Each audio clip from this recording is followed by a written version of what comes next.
From still by South Africa, welcome to the GCN show. Welcome to the GCN show. This week, is cycling more dangerous than it's ever been? Sometimes it feels like it is, but we're looking at the data to see if we're right. We have also got a brand new world record, a new world record attempt, new kits, some a little bit hotter than others, and a New Year hack and bodge extravaganza.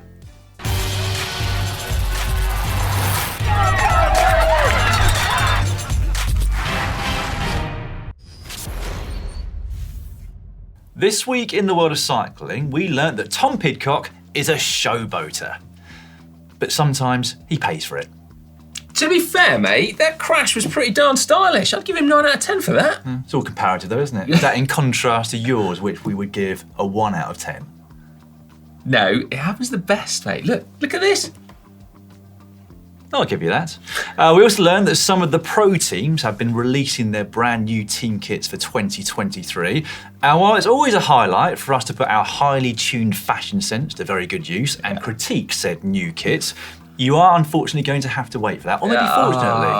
Yeah, keep your eyes on the GCN app because you'll be able to rate the kits and put your fashion sense to good use before we get to us. Yes, however, we did want to give a shout out to EqualX, whose new team kit is exactly the same as last year. However, this was the reason they gave. They said, we need to reduce our consumption. So keeping the design allows us to cut our overall clothing order for 2023. Not to mention our fans who will continue to recognise us from day one in the upcoming season. Fantastic, isn't it? Yeah. I guess you need the same sponsors though, don't you? But thumbs up for that from us. Yeah. Great for commentators too, I've got to say. Absolutely, No new kit to get used to with them.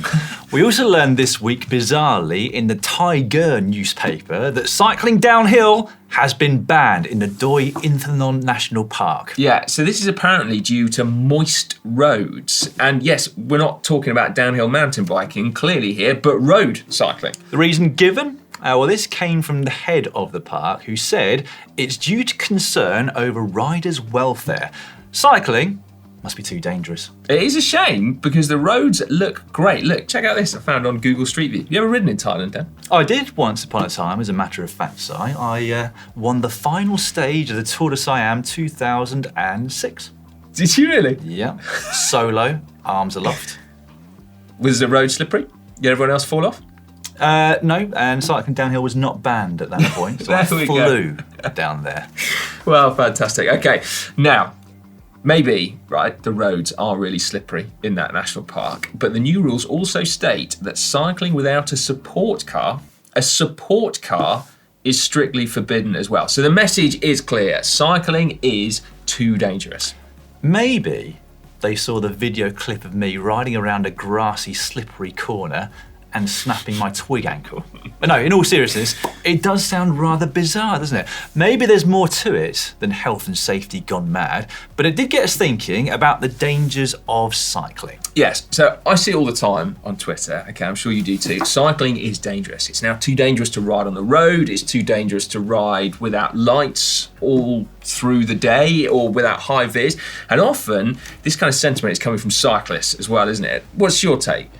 Well, if I think back to that famous stage when it was Tour de Siam, at that point in 2006, I wouldn't have had Instagram, I didn't have Twitter, so I wouldn't be seeing all these things that you've just been talking about that are regularly on our feeds now, which I think just make us think that cycling is more dangerous than it's ever been, when in fact, there are just more cameras in the world than there have ever been, especially those on bikes. They're quite a recent innovation. Well, they are, they? More recent than social media, so you just see it more. Do you want to play a little game, Dan?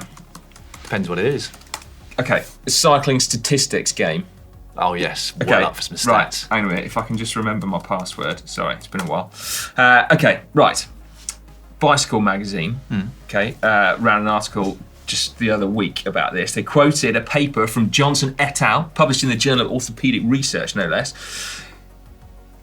Injuries, cycling-related injuries in the US, up or downward trend? Since the last decade, over the last decade. Per rider? Yeah, well, as in just general, overall. Well, I would hope there are more people riding bikes, and I'm not sure on that, so I'm going to say upwards. Okay. Despite increased public bicycle utilisation, there is a significant downtrend in bicycle-related injuries over the last decade. Surprised? I am surprised, yes. I mean, like, we don't know the stats of the number of riders, but I can't imagine it's gone down significantly. So No, they've said it's gone up. Okay, so the fact that the injuries have gone down, well, that's brilliant. Yeah, go on then. What about the UK? Up or down? Well, I'll say the same as the US then, down. Down in the last 10 years, slightly up over the last 20 years. Yeah, okay, that's probably because you've retired. Right then, what about fatalities? Now, clearly, any death as a result of cycling is one death too many, particularly when so many are preventable. So we're not making light of this in the slightest, but do you think cycling fatalities in the US have gone up or down? Well, if injuries have gone down, surely deaths have too. Okay, it's actually quite hard to find. Different data sources quote different figures for this.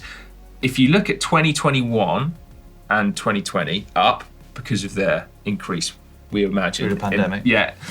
Over the last 5, 10 and 20 years, it is up, okay? But back in the day, in the heyday, when everyone was safe all the time, 70s and 80s, up or down since then? Down. Yeah, it has. It was higher in the 70s and 80s, would you believe? Wow. Despite a smaller total population. So I thought that was quite interesting. And then what about the UK? I'm going to say up because the number of people cycling in the UK must have risen significantly, even in just the last 10 years, let alone 20. Okay, so pandemic, there was a blip. More people died as a result of cycling on British roads in 2020. But over the last 20 years, it's been flat or down. Oh well. Yeah, which you would not have thought, would you? From looking at No. social media and reading the articles. And what about Australia? Found Australia? Well, I'm going to go down through hope. Flat. Over the last 20 So years. it's not got more dangerous. No, it's basically averages out as about 42 tragedies a year. Well, this is why stats are great, isn't it? Because sometimes it's hard to see the wood for the trees until you see the numbers in clear black and white. Because like we've been saying before, you spend so much time looking through social media, particularly in our jobs where that's pretty much what we need to do to get the news, etc. You can end up thinking, crikey, it really is so dangerous out there at the moment. Well, yeah, and news headlines, right? More people are going to click on a story that says cycling fatalities have rocketed, which you can legitimately write because over the last 2 years, cycling fatalities have gone up because more people are riding bikes. But then if you look at the broad spectrum, per kilometre ridden, it hasn't got any more dangerous. So, for a start, I think Thailand should remove their ban on downhill cycling. Hopefully the head of the park has been watching this GCN show. But what do you think out there? Do you feel less safe when you're cycling these days? Or actually, do you kind of have a sense that maybe things are okay? I think in my own experience, a couple of points here. Firstly, I was already before my injury thinking more about the dangers of cycling. And I think that's genuinely just down to getting older, thinking about it a bit more than I would do when I was younger. What I am thinking now when I watch cross races is just every dismount, I think, oh, my ankle would not put up with that at all. Every time somebody dabs a foot, I think, oh, that would really hurt right now. So, but I think I just think about it way more than I would have done when I was in my 20s, where I really didn't think much about the dangers of cycling at all. I had an arrogance about me, which I think I've said before, where I just thought whatever's thrown at me, even out on open roads, I would be able to deal with. And I couldn't always, but that was just how my brain thought at the time. Yeah. I think we should continue as a group of cyclists to campaign as hard as we can for safer roads, safer cycling infrastructure. But in spite of those tragedies that happen every single year that are horrific and awful, we shouldn't lose sight of the fact that cycling doesn't seem to be getting any more dangerous over the last 10, 20, 30, 40 years. But yeah, there we go. Right, should we move on, Dan? We should move on. Okay, coming up then, should we talk about GCN Plus?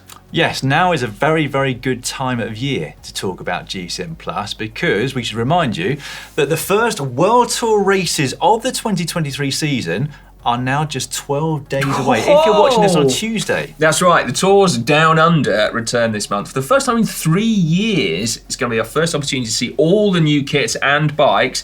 And so now is the perfect time as well to make sure you catch every unmissable moment in 2023 with an annual subscription to GCN Plus. Yes, and make sure you go for the annual one because that is going to save you over 50% compared to the cost of 12 individual monthly subscriptions.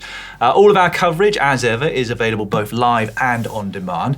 But if you're worried that you won't have time to catch all the action, and I wouldn't blame anybody, because even with my job, I can't catch all the action, we have a variety of different highlights packages from as short as 5 minutes right up to half an hour. Yeah, one of the best things about Christmas holidays is I got to watch every single cyclocross race. Good this year. Oh my goodness me. Right, anyway, you could, of course, always not watch highlights and just watch the last 5K and also the weekly digests of all the unmissable moments in our World of Cycling show, which is only available on the app. Yeah. Plus, of course, you've got access to the whole library of cycling documentaries on GCN+, and there's a new one coming each and every week. Yeah. No territory restrictions apply to the documentaries. There are some on the races, but we should remind you as well that this year, the RCS races, which include the likes of the Giro d'Italia, San Remo, Strade Bianche, are available in all GCN Plus territories, including New Zealand.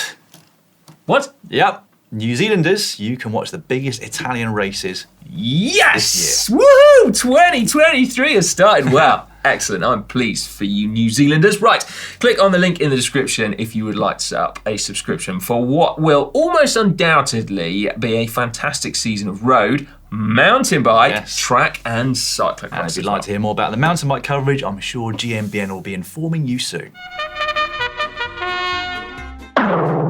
And now it's time for cycling shorts. Cycling shorts now, and we will start with new shorts. Yes, it's you that we will have in the final say on whether a kit is hot or not. But despite what we said in the introduction, we're going to take this opportunity to give you our own view on a couple of kits. We just couldn't hold ourselves back, even though it counts for absolutely nothing. No, our views don't count for anything. But we're going to start anyway with Movistar, who have actually got new shorts. Last year, you might remember they were the same dark blue colour as their jersey, but this year, their shorts are black. And I'm a fan.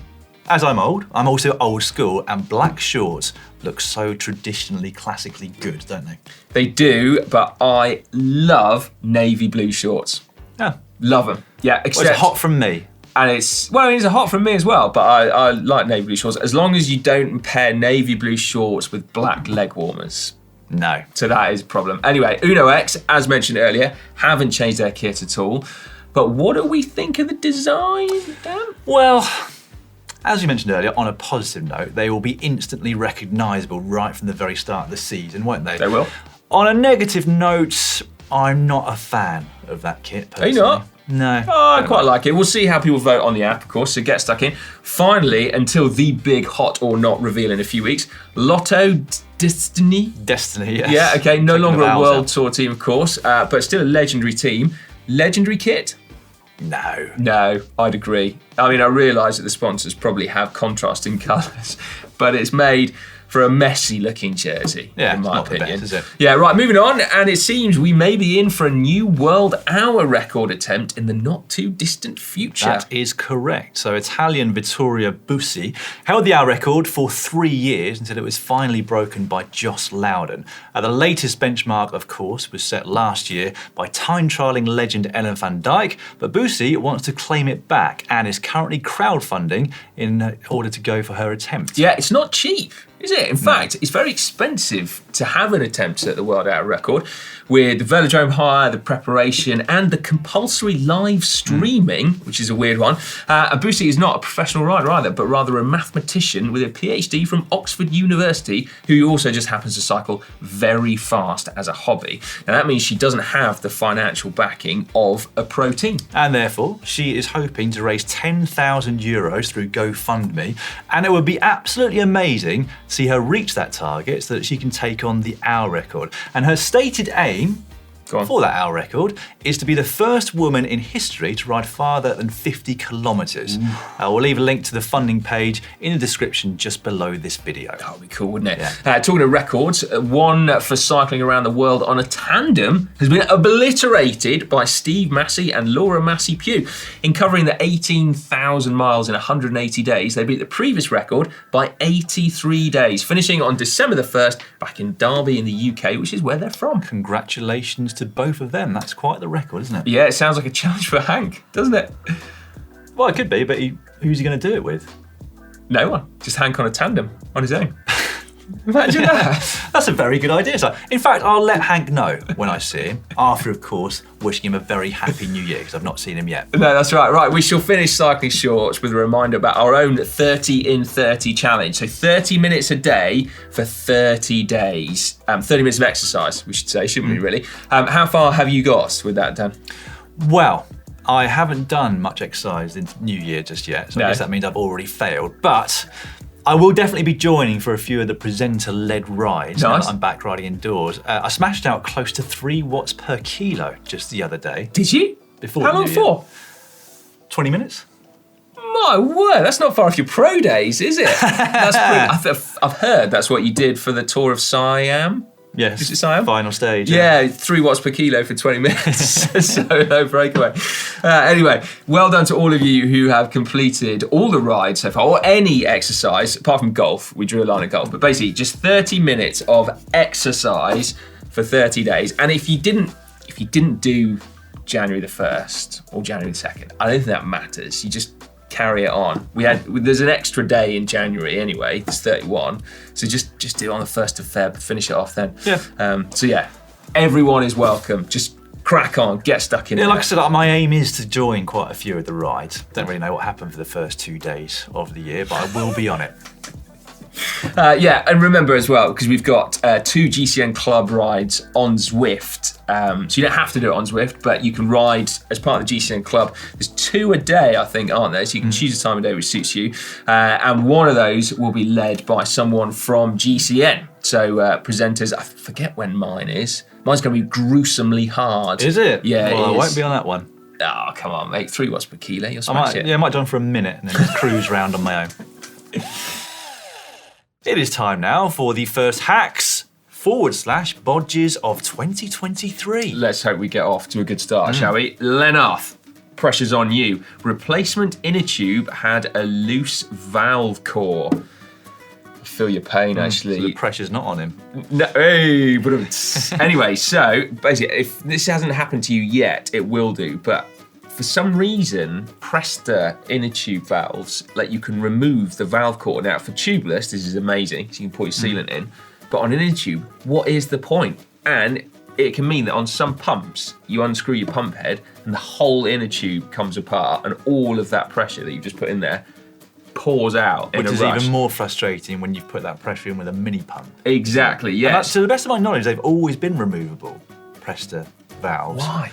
No idea. No. Let us know in the comments below. Anyway, just so we don't rattle on any longer, Lenarth, instead of walking home with a deflated inner tube, simply dismantled their pump and strapped it to a spoke, which is a huge bodge, but a roadside hack, Dan, It does seem to be, even though it's using zip ties, Si, because it did, as he pointed out, mean there was no walk of shame at the end. So it was a hack from me. That's why you have zip ties in your saddlebag, is for moments like that. That is a perfect use of zip ties, because I'm sure Lenarth will have removed those zip ties, the offending zip ties, when they got home. So hack from you as well? Yeah, it is. Roadside hack. 100%. The majority, but only just 63% going with hack for that one.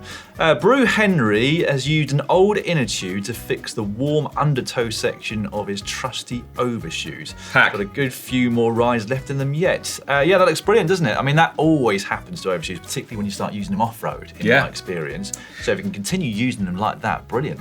The one thing I'm thinking though, just, because it is a great hack, but why an inner tube, which is easily puncturable? Why not go for like an old bit of tyre or something like that? Something really sturdy. Yeah, but give a bit of grip off road. Yeah, absolutely. Put a the bit inner of tread tube on would be your... very slippery, wouldn't it? Yeah. Anyway, I'm still going with hack because I'll that go looks for very neat. Well, more than the majority there, 83% going with hack. Nice. Oh, because it happens so quickly, doesn't it, to overshoes? Brilliant, I love it. Right, okay, next up, we've got this one from Roadie72, preventative hand injury and ergonomics. Goal, I like this already. Increase surface area of the hand that is more ergo and lessen the impact on your hands. And so, check this out, right? 2 components. Covered with 1mm scuba neoprene, total weight, both sides, 65 grams. So it looks like a piece of plasticine or something, and then wrapped with the diving foam. I mean, I honestly don't know how to describe it any better than that. Surely plasticine would weigh more than the quoted amount. It can't be plastic. I'm sure it's a high-tech version of plasticine. Now, we should probably give a little bit more time for Roadie 72. So I find this idea is similar to the opposition to wearing helmets for the first time for cyclists in the peloton. Now everybody wears them for the simple reason of protection. Maybe hand ergonomics is one, and you do get a lot of cyclists, particularly ultra cyclists, with nerve damage in your hands. So maybe this is a good idea. I get the impression that Roadie 72 knew that upon looking at the pictures, we'd all say Bodge. It's put a lot of effort, haven't they, into explaining the reasons behind and why it shouldn't be a Bodge. I'm still going Bodge. Yeah, I am. I just don't think, because for me as well, that's not where I'd want the padding. I think mine would be on the top of the bars. Yeah, on the hoods, and then that little bit. Yeah. As opposed to the side. You just made it wider as opposed to more cushioned. I mean, being the vain person I am, I'm just not sure I could ride around on a bike that looks like that on the handlebars. Also, I reckon for the 20 minutes that you're doing at the minute, you probably don't have a problem. Any problem. I could have bare bars. Yeah, your risks are the least of your issues. Right, you going Bodge as well? Yeah, I'm going Bodge. Well, I think we are with the majority of people. Yeah, we are. 70% went with Bodge, Oh, my despite the description. Anyway, moving on, we had this from Jay Strachan. My son just turned 6 and he's been mad about Zwifting beside Dad. You can register kids for free on Zwift. I know that myself. Very good. He got a proper first road bike for his birthday, used but in good condition, but his legs are about half an inch too short for the bottom of the pedal stroke. Oh no. We wrapped about half a roll of Gorilla Tape around them, as well as some anti-slip strips, and it works. Today he joined me on the last ride of the Festive 500. Well, that's pretty cool, isn't it? Yeah. I've never thought about putting shims on your pedals to make a bike fit, but why not? Lovely to have your son next to you whilst you're Zwifting, isn't it? I wouldn't know, mate. I wouldn't know. No, you're right into it. I can't coax them to. Anyway, really? to be honest, I haven't tried actually. That's a hack from me. Yeah, no, that's a hack from me too, actually. And a hack from 80% of you lot as well. So that's very cool, isn't it? Right then, tubeless cycling toilet paper from OX89. The latest hype, tubeless toilet paper. Advantage paper can be applied with lower pressure, leading to lower wiping resistance and fewer punctures. The dreaded finger breakthrough. I like that. Disadvantage, price. Rip-off hype pricing, requires special equipment for dispensing. See second image. I like that very much. Yeah, that's a hack from me. Is there a removable core, do you think? I will go with hack as well. But people are on the fence with that one. 51% saying Bodge, 49% saying hack. As ever, next week's hacks and bodges for the show are already on the app for you to vote on, but if you'd like to get involved and upload your own hacks or bodges, either that you've made yourself or that you've seen out and about in the streets, please feel free to upload. On the streets or in public toilets. Yeah. It's time now for Caption Competition, that part of the show where you get a chance to get your hands on a coveted GCN Elite water bottle. We'll start, as always, with the results from 3 weeks ago? 2 weeks ago, where we gave you this photograph to Caption, which is, Van der Poel et al. Looking pretty darn moody and focused on a start line there. That's at the ski resort of Val di Sole in Italy. And the winner is RJ Hupu. They are really taking the piece this week, aren't they? Hey! Very good, RJ. Send us your address in a message on Facebook and we will get the bottle sent out to you. Van der Poel also features in this week's photo with the podium being Van Aert and Tom Pidcock. Some fantastic racing, wasn't there? Oh my word, so over the Christmas period. I will get you started. Mathieu van der Poel discovers a race he probably won't win. I like that, mate. Yeah. That's really good. I've got another one. Go on. It's not the size of it, it's what you do with it that counts. Yeah, I mean, that's solid. That's probably a little bit, that's more obvious, that one, isn't it? Yeah, true. But yeah, anyway. Also, that was probably the reason why that was the last race of the Christmas period that Van der Poel won. Probably, yes. Didn't go quite so well after that, did it? No, he didn't, unfortunately. Anyway, there we go. See whether you can best Dan's caption. As I say, stick it in the comment section down below. We'll pick a winner next week who will get a GCN Elite water bottle sent out to them. Just before we let you know what's coming up on the channel this week, we picked out a few of our favourite comments from the last 7 days, and we'll start with a couple that came under the 30 in 30 video, so 30 minutes of cycling for 30 days in the new year. Peter PB wrote, Quitters Day. Everyone in the gym looking forward to that day every year.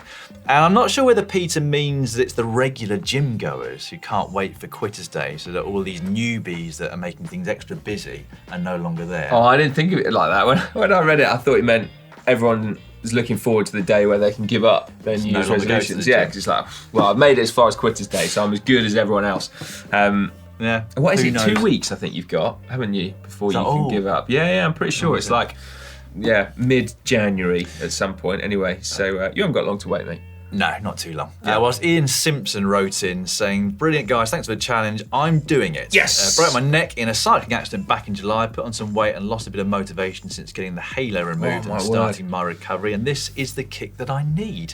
I think probably a few people in the same boat with various types of injury or lack of motivation, so thanks for everyone that's joining in. I hope you're enjoying it. Absolutely, yeah. Good luck, Ian, and the rest of you. I'm fine at the minute, done my 30 and 30. Well, I've done actually 120 twice, but today is the day. I didn't ride in, so I need to do something 30 minutes on the way home. Maybe I'll like run home from the station or something like that, and then do like an extra lap. Watch this space. Right then, underneath the deepest puddle that you can ride through, this is Connor and Hank at their finest, so do make sure you check that video out if you've not seen it already. Dylan said, next video, we're sending Hank out into the Atlantic Ocean with just his bike. Will he make it to America? Find out on the next episode. Well, funny you say that actually, but there's a GCN Plus documentary coming very soon, not with Hank, but a similar kind of vibe. Yes. I'm looking forward to watching that one, actually. Yeah, it's good. Alex wrote, hilarious, that clip of Connor going over and getting a mouthful of cold, muddy water with Hank's manic laughter in the background. Could well take over from Ollie's water bike plunge or Cy's cyclocross trip as the most replayed clip on GCN. Yes, let it replace me falling over. I don't think so. Should we have a look at the Connor falling in a giant puddle? Here we go, Connor. Here we go. You want a bit more speed, Connor? A bit more speed.